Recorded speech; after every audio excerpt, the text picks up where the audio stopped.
នោះនឹកអនុសាបងនឹងស្រីយើងរស់នៅជាមួយនឹងគ្នាពេញដោយក្តីសុខហើយពួកយើងបានសច្ចាទុកគ្មានថ្ងៃណាដែលប្រត់ក្បត់ទៅមានអ្នកថ្មីផ្សេងឡើយតែបើមានម្នាក់ណាដែលក្បត់យើងស៊ូប្រ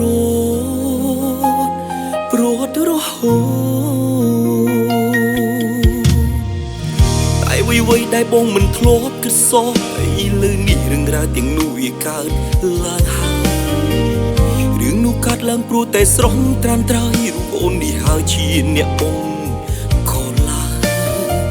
ធ្វើឲ្យបងសែនឈឺជោគចាប់ឈឺស្ទើរស្លាប់អល់អាប់នៅពេញ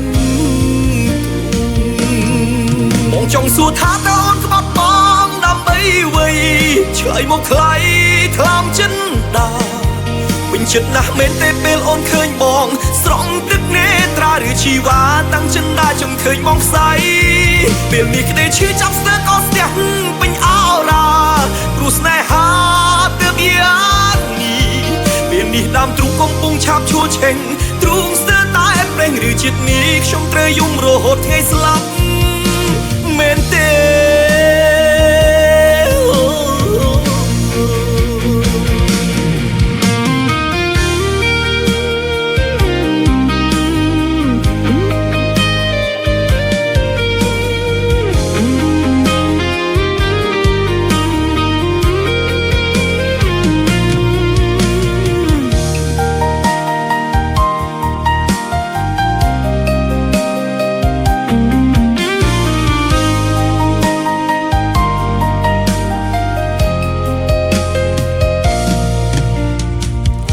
អ្វីៗដែលបងមិនធ្លាប់គិតសោះ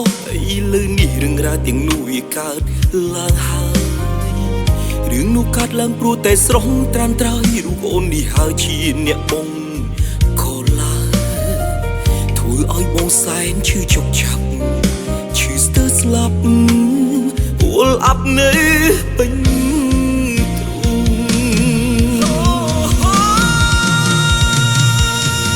បងចង់សួរថាតើអូនក្បត់បងដើម្បីអ្វីឆ្លើយមកថ្លៃថ្លើមចិនដា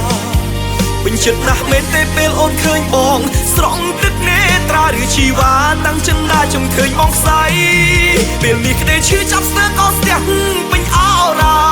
ព្រោះស្នេហាទើបយ៉ាងនេះពេលនេះដើមទ្រូងកំពុងឆាបឈួលឆេងទ្រូងស្ទើរតែប្រេងឬជាតិនេះខ្ញុំត្រូវយំរហូតថ្ងៃស្លាប់មែនទេ